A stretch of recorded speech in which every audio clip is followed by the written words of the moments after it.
ladies and dudes. Today I got a question on Tumblr and I thought I'd go ahead and answer it, and it says, hey, can you give me a bit of advice? I know a lesbian and she recently confided to me about how she is interested in fucking a guy so that she can know what a dick feels like in her ass and vagina compared to a dildo, as well as blowing and deep-throating a guy to see what that is like.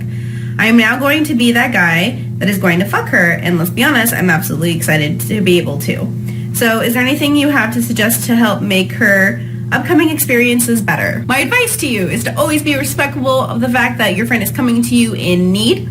I'm glad that you were excited to do this for her, because it'd be kind of lame if you weren't so much. I hope you're excited because you're helping a friend out rather than you're hoping to make her straight or into men. One of the things to also remember is that because this is your friend's kind of journey and exploration into sex with someone she hasn't had sex with, like a gendered person she hasn't had sex with, there is a good chance she could get in there, have one thrust and be like, I'm out, I don't want to do this. And that's something you're just going to have to go with, and make sure that you give her the space, and consent is always on your mind, and remember that she is doing this with you, but because it's such unfamiliar ground to her, it's kind of her project, if that makes sense. So don't be put off or take it too personally if she's like, I'm not into this.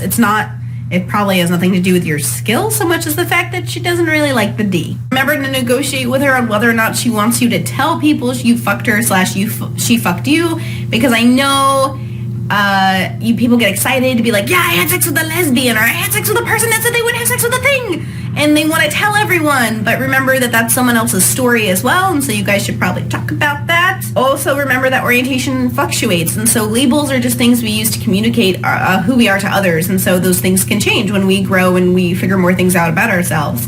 There are those people who are gay, or straight, and on the Kinsey scale, they really fall strictly into those 1 in 6 categories. But I really do believe that there's a influx of all these other orientations in the middle, and I think that's most of society, like most of human beings, I feel actually fall into a middle category.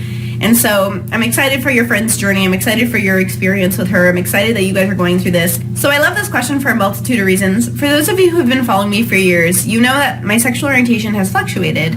When I was younger, 15, 16, 17, and in high school, there weren't a lot of options in terms of labels or identifications, and so it was a little bit difficult to know where you landed. I know growing up, I remember, talking to my best friends and being like, hey, I really like girls, but I like guys, but I'm not really sure. And one of them said to me, well, here's a good way to choose. Who do you like better, men or women? Who could you not live without? And obviously the answer was women, so for me, I chose to be a lesbian from that point on. I was identified as a lesbian. It was difficult back then because labels like bisexual or pansexual or things of that nature, even queer identified, wasn't a thing growing up. You were either gay and male or a lesbian, and that was it. The only girls who were bisexuals were girls who made out with other girls to, impress their boyfriends. And since I didn't want to make out in front of girls for their boyfriends, and since I didn't want to see myself with a man at the end because I believed I was going to be monogamous for the rest of my life, I chose women, and I chose the lesbian identifier. It wasn't until I was 22 that I decided, you know what, I haven't had sex with anyone, not really, and I had done oral sex on 2 people. And I was 22 and I decided I'm going to have penetrative sex with a penis, like a real one. So I chose a coworker of mine, a nice little vanilla boy who was a little younger than I was, and he said yes, and we negotiated, and I told him, hey, I need this thing, I need to experience this, I don't want to be 99 and not know what it's like to fuck a guy, because that just seems like a waste of space. Plus, I'm a novelist or trying to be a writer, and I want to know when I'm describing these sex scenes between my heterosexual, characters, what that might feel like, because it I just want to know. So for 2 weeks we fucked, and I figured out my body, and it was a great way for me to explore what I was going through physically and emotionally. And after that 2 weeks, I was good, and I told him thanks so much, I really appreciate it, and I went on my way. He, of course, thought we were dating, which was an issue because I thought I made that clear we weren't. I hope that helps, and I look forward to hearing a reply if you would be willing to message me on Tumblr to let me know how it went, because I am curious. And yeah, thanks for watching. If you have any comments or questions, leave them down in the sections below.